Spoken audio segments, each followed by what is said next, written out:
마켓 무어입니다. 어닝 시즌이 마무리되어 가는 가운데 미국 빅테크 기업들도 속속들이 실적을 공개하고 있습니다. 애초 월가에서는 최악의 시나리오까지 가정을 좀 했었는데요. 막상 실적 뚜껑을 열어보니 생각보다 양호했습니다.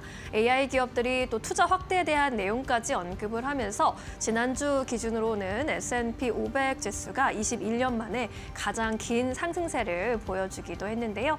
빅테크 기업들의 실적 먼저 좀 정리를 해보자면요.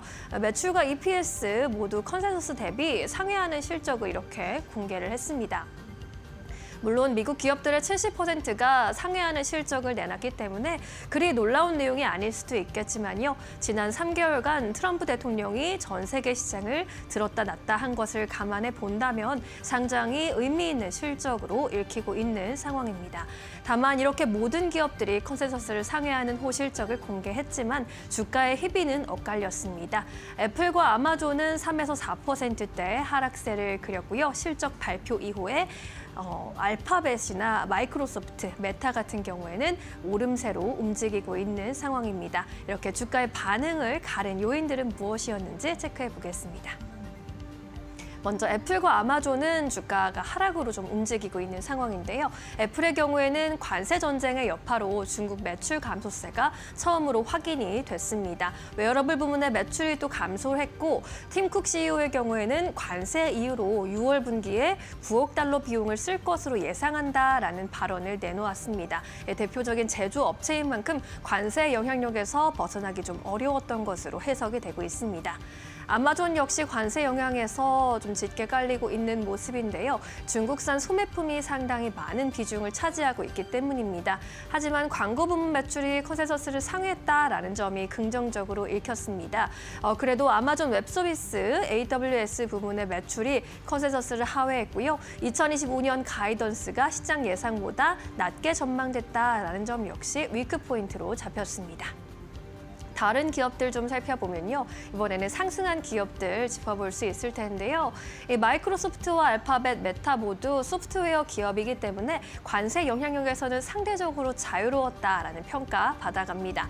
마이크로소프트는 인텔리전트 클라우드, 특히 애저 분야에서 높은 성장세 기록하면서 주가도 상승 탄력을 강하게 받아가고 있고요. 알파벳의 경우에는 강력한 광고 매출에도 불구하고 클라우드 부분의 성장이 둔화됐습니다. AI 오버뷰의 사용자 수가 15억 명 증가한 것으로 확인이 됐고요. 메타의 경우에는 연간 KPX가 상향 조정되면서 투자 확대에 나섰다라는 점이 주가에 긍정적인 영향으로 잡히고 있습니다. 빅테크 기업들의 실적 살펴봤습니다. 네, 이어서 오늘 시장에서 핫한 기업들 좀 보고 가도록 하겠습니다. 먼저 첫 번째 기업, 박근호 이사님께서 케이프 가지고 오셨는데 이 기업이 최근에 파이널샷에서 자주 언급이 되고 있습니다. 일단 가장 먼저 언급해 주신 거는 박근호 이사님이었고 그때 이후로 주가가 꽤 잘 갔어요. 그랬는데 어제 또 저희 서용훈 차장님께서 다시 한번 언급을 해주셨고 이게 조선이랑 증권업 모두 다 가지고 있다라는 요 포인트가 있는데 어제 주가 급등했다고 약간 좀 빠지네요. 어떻게 보십니까? 주주 입장에서 이제 케이프를 바라볼 때 조선주가 우리 흔히 뭐 속된 말로 날아갈 때 사실 더 올랐고 지금 증권주가 속칭 시장의 중심이라고 해도 과언이 아닌데 다른 증권주 대비해서 좀 덜 오르고 그래서 케이프가 도대체 왜 시장에서 좀 주목을 못 받나 일단 조선업서부터 좀 약간 설명을 드리면 뒤에 갈 수밖에 없는 이유를 제가 설명을 드려보도록 하겠습니다. 사실 우리나라 조선업들이 지금 실적도 좋아지고 수주도 많긴 합니다만은 본격적인 수주가 23년도, 24년도거든요. 올해 이제 좀 더 기대를 하고 있는 상황인데 이 케이프가 만드는 실린더 라이너라는 게 이제 피스톤이 왔다 갔다 하는 이제 겉에 이제 그 어떤 집이라고 생각하시면 될 것 같아요. 그게 배를 만들 때 가장 후반부에 들어가는 그 어떤 부품이기 때문에 이 어떤 그 실적으로 잡히는 것도 실질적으로는 이제 어떤 현대중공업이 수주를 했다라고 하면은 한 배를 거의 다 만들었을 때쯤 1년 지나서 혹은 1년 반 지나서 이제 그런 부분들이 매출로 인식되기 때문에 23년도, 24년도에 우리나라 조선사들이 수주를 많이 한 배들은 이 케이프 입장에서는 이제 한 1, 2년 정도 뒤에 이제 어떤 실적적인 퍼포먼스가 나온다라고 보시면 될 것 같고요. 지금 뭐 현대 쪽으로 거의 뭐 50% 이상의 매출이 발생이 되고 있고 글로벌적으로도 뭐 전 세계 물량 3분의 1 정도를 마크하는 기업이라 뭐 특히 뭐 리스크는 딱히 없다라고 보시면 될 것 같고 오늘 이제 KF를 갖고 온 이유는 조선보다도 이제 증권 쪽에 좀 약간 포커스를 맞춰서 증권 쪽에 그 어떤 실적이 괜찮았죠. 24년도 작년 영업이익이 한 854억이 나왔고 뭐 전년 대비해서 크게 늘지는 않았습니다.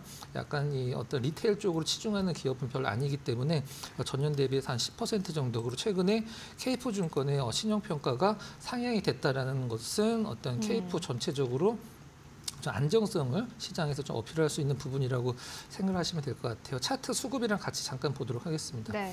거래량이 뭐 그렇게 많은 기업은 아니지만 좀 약간 수급상으로 재미있는 부분이 있어요. 4월 초서부터 외국인들 수급이 뭐 아주 크게 들어온다라기보다는 거의 연일 꾸준하게 들어오는 게 좀 약간 이채롭고 기관 수급은 3월 말쯤에 한 28일인가 26일 정도쯤에 대량으로 순매수 이후에 지금까지는 특별한 매도나 매수 없이 계속 꾸준히 좀 유지만 해주는 게 수급적으로 좀 약간 특이한 부분이다라고 보시면 될 것 같습니다. 정리를 하면 조선주 갈 때 KF가 왜 못 가나라고 궁금하셨던 것은 물론 분위기는 탈 수 있긴 합니다만은 네. 실적이 한 2년 정도 이연된다라는 부분, 그 다음에 지금은 조선업을 바닥에 깔고 어떤 증권주의 흐름을 좀 연결시켜 나갈 때가 아닌가라는 생각을 해서 KF 한번 좀 다시 한번 말씀을 드려봤습니다. 네, KF 계속해서 주가 흐름 좀 주목을 해보시면 좋을 것 같고 이어서 두 번째 기업 바로 만나보도록 하겠습니다. 잭시믹스인데요. 16% 넘게 급등세. 이 기업 조용했다가 네. 오늘 급등세 나오고 있습니다. 역시 지금 시장에서 중요한 건 실적인 것 같습니다. 네, 맞습니다. 무엇보다 중국향 쪽으로 네. 최근에 실적이 좀 포커스가 맞춰지고 있는 것 네. 같은데 어떻게 보세요?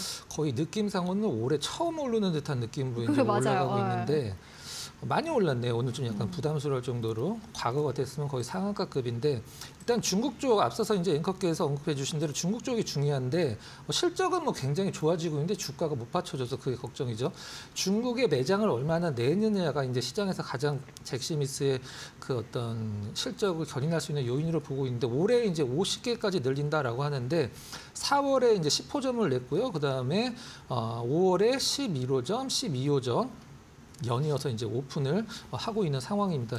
올해 50개까지 늘린다라고 하면은 나름대로 이제 오프라인 매장 쪽에서 퍼포먼스가 나올 수 있는 상황이고요. 이게 이제 그 옷 특성상 사실 고가품과 좀 약간 중저가 브랜드가 있긴 한데 과거에 이제 얼마 전에 룰루레몬 관련돼서 이제 중국에서 이제 생산을 많이 하다 보니까 이거 뭐 원가가 얼마니 뭐 에르메스 가방 원가니 하면서 뉴스 한참 많이 나온 적이 있었죠. 근데 이제 고가권은 이제 뭐 알로요가나 이제 룰루레몬 쪽이 이제 담당을 하고 있고 약간 중저가는 이제 잭시미스나 우리나라 안다르 이제 두 개 다 우리나라의 기업이죠.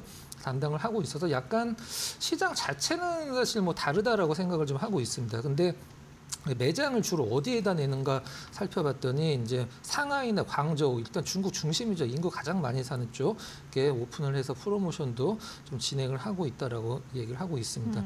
아무래도 이쪽 시장이 사실 지금 그렇게 막 성장을 하고 있는 상황은 아니기 때문에 그 틈새 시장을 많이 노려야 되는데 최근이 아니라 한 3년 전인가 이제 그 언더웨어 시장에 진출해서 보통 심리스라고 얘기를 하는 부분 시장에 진출을 해서 지금 소기의 성과를 좀 약간 내고 있다라는. 근데 이 기업은 사실 그 매각설이 좀 네. 그 대표가 이제 부부가 이혼을 하면서 그쵸, 이 그쵸. 매각설이 사실은 이 잭시믹스의 주가를 좀 막고 있지 않나? 라는 생각도 드는데.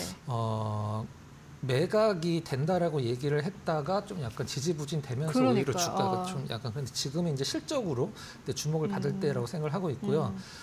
주주 입장에서는 사실 실적이 뭐 이렇게 플랫하게 간다거나 아니면 실적이 다운된다라고 생각을 하면 고가권에서 한 13,000원까지 갔던 기업이 지금 거의 60%까지 조정을 받았던 부분들이 있었거든요. 그럼 일단 뭐 제가 봤을 때는 실적 기반이 계속적으로 이제 뭐 조금이라도 성장하는 것을 앞으로 2, 3년 정도 보여준다라고 하면은 지금은 사실 실질적으로 굉장히 좀 싼 가격이라고 생각을 하고 있고요. 일단 이런 이제 운동복 같은 경우는 오프라인 채널도 중요하긴 합니다만 온라인 채널이 실질적으로 지금 더 중요한 상황이라 그렇죠. 잭시미스도 어떤 그 사측에서 밝히기로는 온라인 채널도 굉장히 좀 신경을 많이 쓰고 있다. 이렇게 좀 밝히고 있는 상황이고 오늘 차트 잠깐 보면서 말씀드릴까요? 기술적 분석이 굉장히 중요할 것 같은데 어떻게 네, 보세요? 기술적 분석이 좀 약간 뭐라고 해야 될까? 이렇게 좀 약간 저항선, 지지선이 있어야지 이게 좀 약간 기술적 분석인 얘기를 하는데 너무 주가가 지금 그렇죠. 너무 오랫동안 횡보를 했기 때문에 실질적으로 작년 12월 달서부터 올해 이제 5월 달까지 횡보를 하다가 박스권이었죠.